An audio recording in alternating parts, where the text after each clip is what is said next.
وَيَرْزُقْهُ مِنْ حَيْثُ لَا يَحْتَسِبُ، اور اسے وہاں سے رزق دیتا ہے جہاں سے اسے گمان بھی نہیں۔ رزق میں صرف دنیاوی جو ہم مال دولت اس کو ایک رزق سمجھتے ہیں، یہ ایک رزق کا بالکل چھوٹا سا ٹوٹا ہے۔ اس سے بڑا رزق اللہ تعالیٰ ہمیں دے رہا ہے جس کی طرف ہماری توجہ نہیں ہے، اور وہ رزق ہے ہماری صحت۔ ایک شخص کے پاس کروڑوں روپے ہے لیکن اس کے گردے فیل ہو چکے ہیں، تو کس کام کا ہے؟ ایک بندے کے پاس اربوں روپے ہے لیکن اسے معدے کا السر ہے، وہ چاٹ نہیں کھا سکتا، وہ گول گپے نہیں کھا سکتا، وہ بریانی نہیں کھا سکتا، چاہے اس کے جتنے مرضی ہوٹل ہو۔ تو دنیاوی مال و دولت کا آ جانا صرف یہ رزق میں سے، میں نے کہا یہ بالکل چھوٹا سا جز ہے، اس کو انسان یوٹیلائز کرے، یہ بہت بڑی بات ہے۔ دنیاوی صحت جو اللہ نے انسان کو زندگی میں دی ہے، لوگ کہتے ہیں اللہ نے مجھے کیا دیا ہے؟ جو شخص یہ بات کرے نا، اسے کو جی 1 کروڑ روپے لے دو، اپنی ایک آنکھ نکال کے مجھے دے دو، کوئی دے گا؟ اپنا ایک بازو توڑ کے دے دو۔ تو آپ ذرا 1 کروڑ ساروں کے اوپر لگانا شروع کریں، اربوں کے تو آپ خود ہیں۔ اور یہ تو میں صرف سمجھانے کے لیے کہہ رہا ہوں، یہ تو آپ گن بھی نہیں سکتے۔ قرآن پاک میں اللہ تعالیٰ نے فرمایا نا کہ اللہ کی نعمتیں اتنی زیادہ ہیں کہ تم انہیں شمار کرنا چاہو تو شمار بھی نہیں کر سکو۔ تو وہاں سے اللہ تمہیں رزق دے گا، تمہیں گمان بھی نہیں ہوگا۔ اب رزق کے لیے ضروری نہیں ہے کہ آپ کے پاس مال و دولت اور آپ کے ایسٹس بڑھ جائیں، یہ بھی اللہ تعالیٰ کا بہت بڑا رزق ہے کہ آپ کے پاس جو تھوڑے بہت ایسٹس ہیں وہ سلامت ہیں۔ کسی ایک میڈیکل کیس کسی گھر کے اندر 1 کروڑ پڑتی بندے کو بھی لا کے زیرو پہ کھڑا کر سکتا۔ آپ کی زندگی میں کئی ایسے کیسز ہوئے ہوں گے جو دادے تک بک جاتی ہیں۔ اور مجھے واصف صاحب کی بات یاد آ گئی، وہ کہتے ہیں میں وہ مسجد میں بیٹھا ہوا تھا تو ایک بندے کو میں نے دیکھا کہ وہ دعا مانگ رہا ہے کہ یا اللہ 25 سال پہلے جو میں نے دعا تجھ سے کی تھی وہ واپس لے لے، بس یہ دعا کر رہا ہے۔ کہتے ہیں وہ فارغ ہوا تو میں نے اس سے پوچھا کیا ہوا؟ اس نے کہا جی 25 سال پہلے میں نے اللہ سے رو کے ایک بیٹا مانگا تھا، میری بیٹیاں ہی تھی صرف، اور وہ بیٹا میرے گاٹے فٹ ہو گیا، یعنی وہ نشے میں مبتلا ہو گیا، سارا گھر کا مال اس نے بیچ دیا، مجھے کنگال کر دیا، تو میں اللہ سے کہہ رہا ہوں یا اللہ یہ اولاد واپس ہی لے لے۔ تو یہ بھی تو ہو سکتا ہے نا۔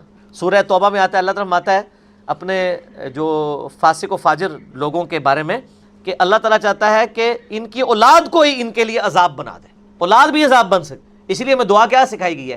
ربنا ھب لنا من ازواجنا وذریاتنا قرۃ اعین واجعلنا للمتقین اماما۔ اے اللہ ہماری بیویوں اور ہماری اولاد میں آنکھوں کی ٹھنڈک بنا اور ہمیں پرہیزگاروں کا امام بنا، ہماری آنے والی نسلیں پرہیزگار ہوں، ورنہ یہ تو مصیبت بھی گلے پڑ سکتی ہے۔ تو ایک میڈیکل کیس آپ کو کہاں سے کہاں لے کے جا سکتے، ایک بچے کا نافرمان ہونا آپ کو کہاں سے کہاں لے کے جا سکتا ہے، اور اس سے بڑی ناکامی تو آخرت کی ناکامی ہے۔ ایسا بچہ بھی ہو سکتا ہے کہ جو آپ کی دنیا تو برباد نہ کرے لیکن آخرت برباد کر دے، اس کی وجہ سے آپ گناہوں میں مبتلا ہو جائے۔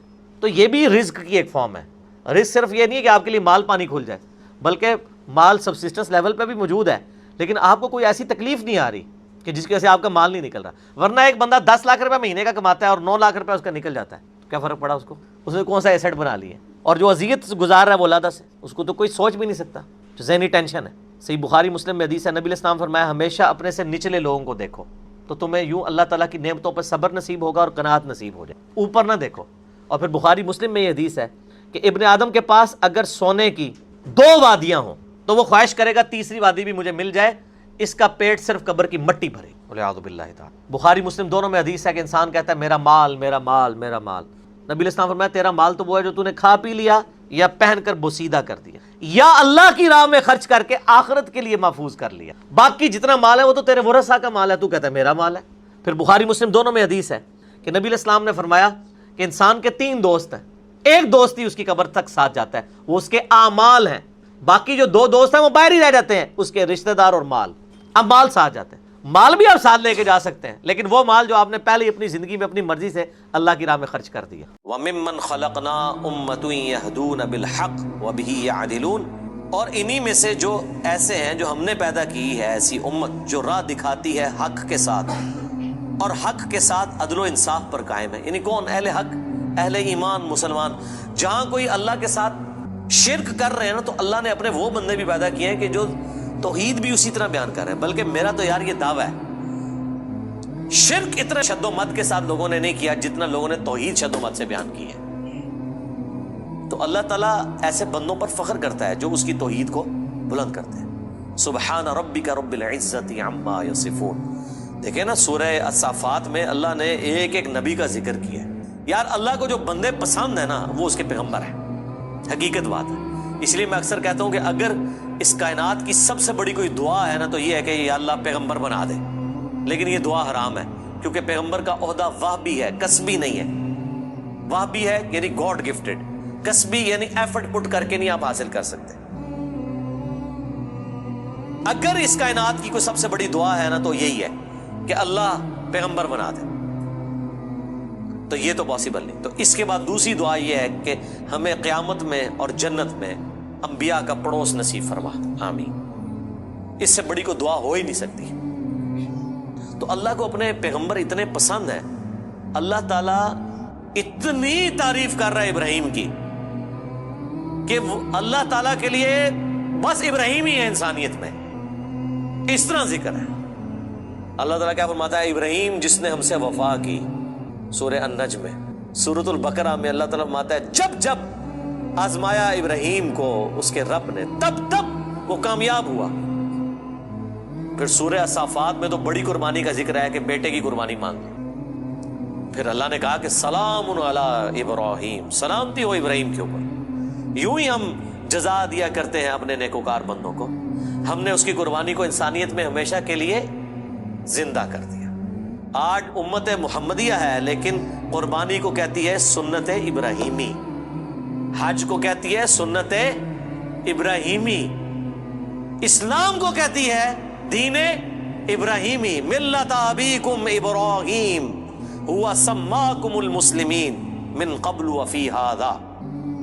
یار چھوڑ دے سب سے بڑی بات رسول اللہ، قل اننی ہدانی ربی الی صراط مستقیم، اے نبی تم فرماؤ مجھے تو میرے رب نے سیدھا راستہ دکھا دیا، دینا قیما ملت ابراہیم حنیفا، دین جو کہ قائم ہے ابراہیم کی ملت پہ، جو سب سے ٹوٹ کر ایک اللہ کے ہو گئے تھے، وما کان من المشرکین، وہ مشرک نہیں تھے۔ پھر سورہ نحل میں اللہ نے فرمایا ابراہیم اکیلے پوری امت ہے، اکیلا پوری امت، یعنی کوانٹٹی کوئی اللہ کے نزدیک اہم نہیں، کوالٹی۔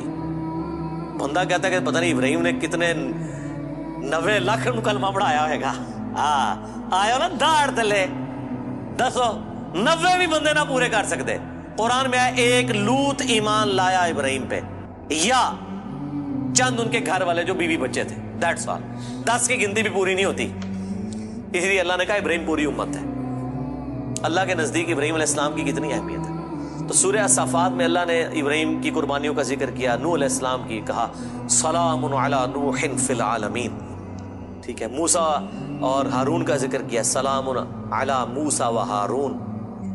اور پھر اللہ تعالیٰ نے اینڈ پہ جا کے کنکلوڈ کیا سورہ الصافات میں تمام انبیاء پہ الگ الگ ذکر کر کے ان پہ سلامتیاں بھیج کے اینڈ پہ اللہ نے کہا سبحان ربک رب العزت عما یصفون، تیرا رب پاک ہے ہر اس شرک کی برائی سے جو لوگ اس کی طرف منسوب کرتے ہیں۔ کسی کو یہ ٹینشن نہ ہو جائے کہ اگر اللہ کے ساتھ کوئی شرک کرتا ہے یا اللہ کے لیے برے نام رکھتا ہے یا مخلوقات میں سے کسی کو اللہ کے برابر ٹھہراتا ہے تو اللہ کو کوئی ٹینشن ہو گئی ہے، نو، سبحان ربک رب العزہ، بے شک تیرا رب جو عزت والا ہے، پاک ہے، بلند ہے اس شرک سے جو لوگ اس کی طرف منسوب کرتے ہیں۔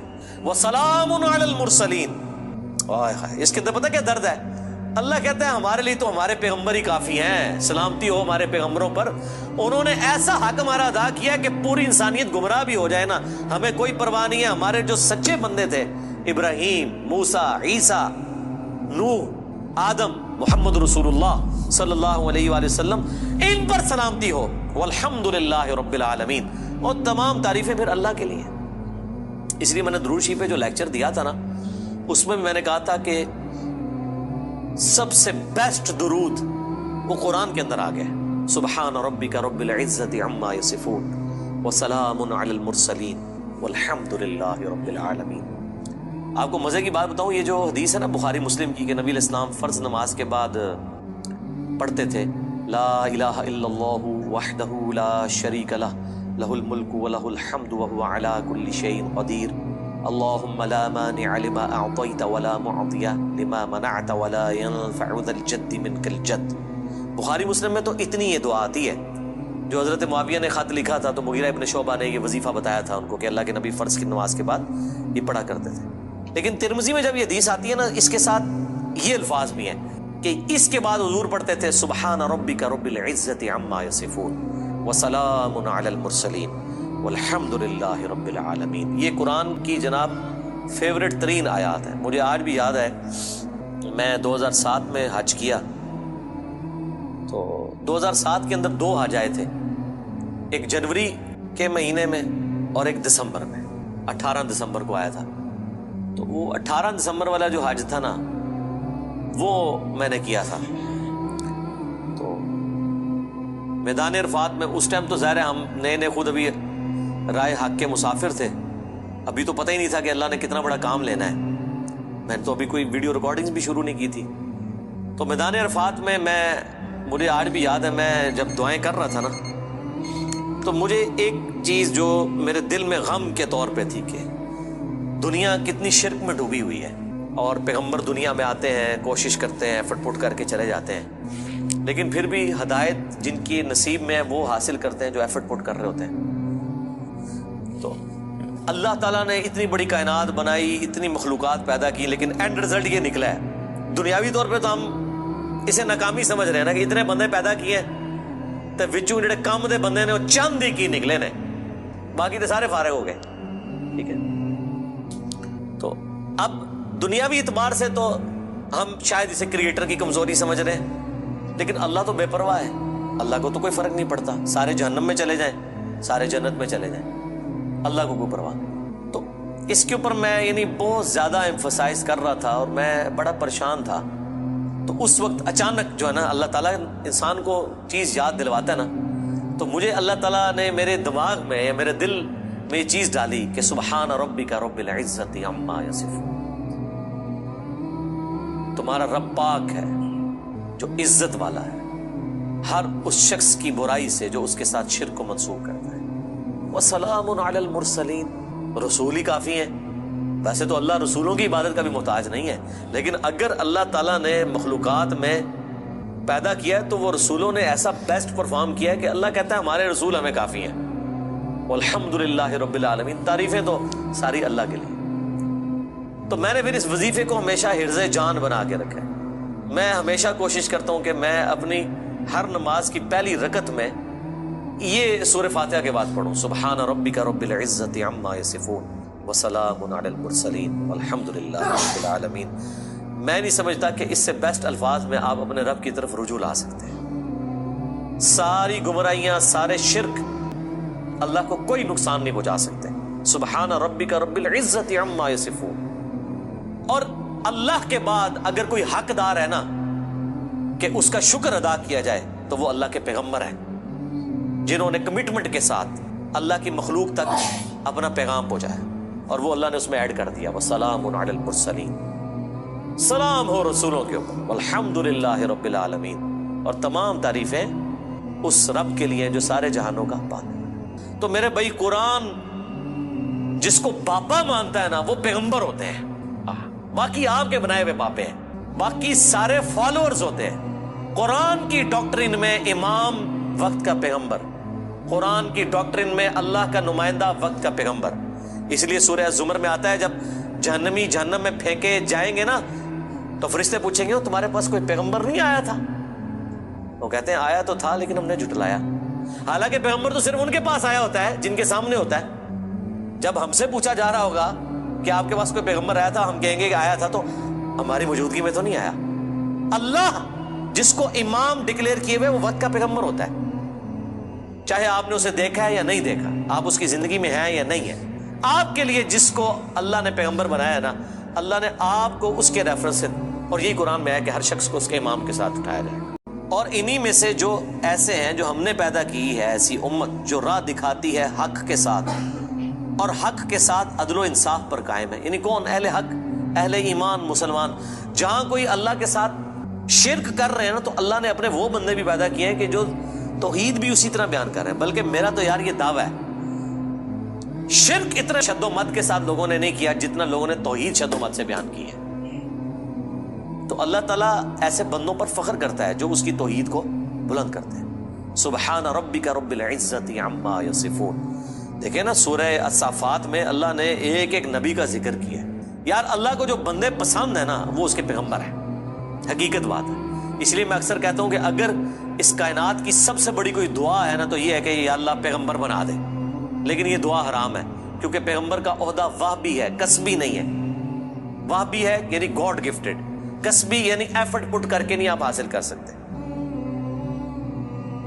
اگر اس کائنات کی کوئی سب سے بڑی دعا ہے نا تو یہی ہے کہ اللہ پیغمبر بنا دے. تو یہ تو پاسبل نہیں. تو اس کے بعد دوسری دعا یہ ہے کہ ہمیں قیامت میں اور جنت میں انبیاء کا پڑوس نصیب فرما. آمین. اس سے بڑی کوئی دعا ہو ہی نہیں سکتی. تو اللہ کو اپنے پیغمبر اتنے پسند ہیں, اللہ تعالیٰ اتنی تعریف کر رہا ہے ابراہیم کی کہ اللہ تعالیٰ کے لیے بس ابراہیم ہی ہے انسانیت میں, اس طرح ذکر ہے. اللہ تعالیٰ کیا فرماتا ہے, ابراہیم جس نے ہم سے وفا کی, سورہ النجم میں. سورۃ البقرہ میں اللہ تعالیٰ فرماتا ہے جب جب آزمایا ابراہیم کو اس کے رب نے تب تب وہ کامیاب ہوا. پھر سورہ الصافات میں تو بڑی قربانی کا ذکر ہے کہ بیٹے کی قربانی مانگی. پھر اللہ نے کہا کہ سلام علی ابراہیم, سلامتی ہو ابراہیم کے اوپر. یوں ہی ہم جزا دیا کرتے ہیں اپنے نیکوکار بندوں کو. ہم نے اس کی قربانی کو انسانیت میں ہمیشہ کے لیے زندہ کر دیا. آج امت محمدیہ ہے لیکن قربانی کو کہتی ہے سنت ابراہیمی, حج کو کہتی ہے سنت ابراہیمی, اسلام کو کہتی ہے دین ابراہیمی. ملت ابیکم ابراہیم ہوا سماکم المسلمین من قبل وفی ھذا. یار چھوڑ دے سب سے بڑی بات رسول اللہ, قل اننی ہدانی ربی الی صراط مستقیم. اے نبی تم فرماؤ مجھے تو میرے رب نے سیدھا راستہ دکھا دیا. دینا قیما ملت ابراہیم حنیفا, دین جو کہ قائم ہے ابراہیم کی ملت پہ جو سب سے ٹوٹ کر ایک اللہ کے ہو گئے تھے. وما کان من المشرکین, وہ مشرک نہیں تھے. پھر سورہ نحل میں اللہ نے فرمایا ابراہیم اکیلے پوری امت ہے, اکیلا پوری امت. یعنی کوانٹٹی کوئی اللہ کے نزدیک اہم نہیں, کوالٹی. بندہ کہتا ہے کہ پتہ نہیں ابراہیم نے کتنے 90 لاکھ کلمہ پڑھایا ہوئے گا. آیا نا داڑ تلے دسو 90 بھی بندے نہ پورے کر سکتے. قرآن میں آیا ایک لوط ایمان لایا ابراہیم پہ, یا چند ان کے گھر والے جو بیوی بچے تھے, دیٹس آل. 10 کی گنتی بھی پوری نہیں ہوتی. اس لیے اللہ نے کہا ابراہیم پوری امت ہے. اللہ کے نزدیک ابراہیم علیہ السلام کی کتنی اہمیت ہے. تو سورہ الصافات میں اللہ نے ابراہیم کی قربانیوں کا ذکر کیا, نوح علیہ السلام کی کہا سلام علی نوح فی العالمین. ٹھیک ہے, موسیٰ اور ہارون کا ذکر کیا, سلام علی موسیٰ و ہارون. اور پھر اللہ تعالیٰ نے اینڈ پہ جا کے کنکلوڈ کیا سورہ الصافات میں تمام انبیاء پہ الگ الگ ذکر کر کے ان پہ سلامتیاں بھیج کے اینڈ پہ اللہ نے کہا سبحان ربک رب العزت عما یصفون. تیرا رب پاک ہے ہر اس شرک کی برائی سے جو لوگ اس کی طرف منسوب کرتے ہیں. کسی کو یہ ٹینشن نہ ہو جائے کہ اگر اللہ کے ساتھ کوئی شرک کرتا ہے یا اللہ کے لیے برے نام رکھتا ہے یا مخلوقات میں سے کسی کو اللہ کے برابر ٹھہراتا ہے تو اللہ کو کوئی ٹینشن ہو گئی ہے. نو, سبحان ربک رب العزہ, بے شک تیرا رب جو عزت والا ہے, پاک ہے, بلند ہے اس شرک سے جو لوگ اس کی طرف منسوب کرتے ہیں. وسلام علی المرسلین. اس کے اندر پتہ کیا درد ہے, اللہ کہتا ہے ہمارے لیے تو ہمارے پیغمبر ہی کافی ہیں, سلامتی ہو ہمارے پیغمبروں پر. انہوں نے ایسا حق ہمارا ادا کیا کہ پوری انسانیت گمراہ بھی ہو جائے نا ہمیں کوئی پرواہ نہیں ہے. ہمارے جو سچے بندے تھے ابراہیم, موسیٰ, عیسیٰ, نوح, آدم, محمد رسول اللہ صلی اللہ علیہ وآلہ وسلم, ان پر سلامتی ہو. والحمدللہ رب العالمین. اور تمام تعریفیں پھر اللہ کے لیے. اس لیے میں نے درود شریف پہ جو لیکچر دیا تھا نا اس میں نے کہا تھا کہ سب سے بیسٹ درود وہ قرآن کے اندر آ گیا, سبحان ربک رب العزت عما یصفون وسلام علی المرسلین والحمدللہ رب العالمین. آپ کو مزے کی بات بتاؤں, یہ جو حدیث ہے نا بخاری مسلم کی کہ نبی علیہ السلام فرض نماز کے بعد پڑھتے تھے لا الہ الا اللہ وحدہ لا شریک لہ لہ الملک ولہ الحمد وہو علی کل شیء قدیر اللہم لا مانع لما اعطیت ولا معطی لما منعت ولا ينفع ذا الجد منک الجد. بخاری مسلم میں تو اتنی یہ دعا آتی ہے جو حضرت معاویہ نے خط لکھا تھا تو مغیرہ ابن شعبہ نے یہ وظیفہ بتایا تھا ان کو کہ اللہ کے نبی فرض کی نماز کے بعد یہ پڑھا کرتے تھے. لیکن ترمذی میں جب یہ حدیث آتی ہے نا اس کے ساتھ یہ الفاظ بھی ہیں کہ اس کے بعد حضور پڑھتے تھے سبحان ربک رب العزت عما یصفون وسلام علی المرسلین والحمدللہ رب العالمین. یہ قرآن کی جناب فیوریٹ ترین آیات ہے. مجھے آج بھی یاد ہے میں 2007 میں حج کیا تو 2007 کے اندر 2 حج آئے تھے, ایک جنوری کے مہینے میں اور ایک دسمبر میں, 18 دسمبر کو آیا تھا. تو وہ 18 دسمبر والا جو حج تھا نا وہ میں نے کیا تھا. تو میدان عرفات میں اس ٹائم تو ظاہر ہے ہم نئے خود ابھی رائے حق کے مسافر تھے, ابھی تو پتہ ہی نہیں تھا کہ اللہ نے کتنا بڑا کام لینا ہے. میں نے تو ابھی کوئی ویڈیو ریکارڈنگز بھی شروع نہیں کی تھی. تو میدان عرفات میں مجھے آج بھی یاد ہے, میں جب دعائیں کر رہا تھا نا, تو مجھے ایک چیز جو میرے دل میں غم کے طور پہ تھی کہ دنیا کتنی شرک میں ڈوبی ہوئی ہے, اور پیغمبر دنیا میں آتے ہیں, کوشش کرتے ہیں, ایفرٹ پٹ کر کے چلے جاتے ہیں, لیکن پھر بھی ہدایت جن کی نصیب میں ہے وہ حاصل کرتے ہیں جو ایفرٹ پٹ کر رہے ہوتے ہیں. تو اللہ تعالیٰ نے اتنی بڑی کائنات بنائی, اتنی مخلوقات پیدا کی, لیکن اینڈ رزلٹ یہ نکلا ہے. دنیاوی طور پہ تو ہم اسے ناکامی سمجھ رہے ہیں نا کہ اتنے بندے پیدا کیے ہیں تو وچوں جڑے کم دے بندے نے وہ چند ہی کی نکلے نے, باقی تو سارے فارغ ہو گئے. ٹھیک ہے, تو اب دنیاوی اعتبار سے تو ہم شاید اسے کریٹر کی کمزوری سمجھ رہے ہیں, لیکن اللہ تو بے پرواہ ہے, اللہ کو تو کوئی فرق نہیں پڑتا. سارے جہنم میں چلے جائیں, سارے جنت میں چلے جائیں,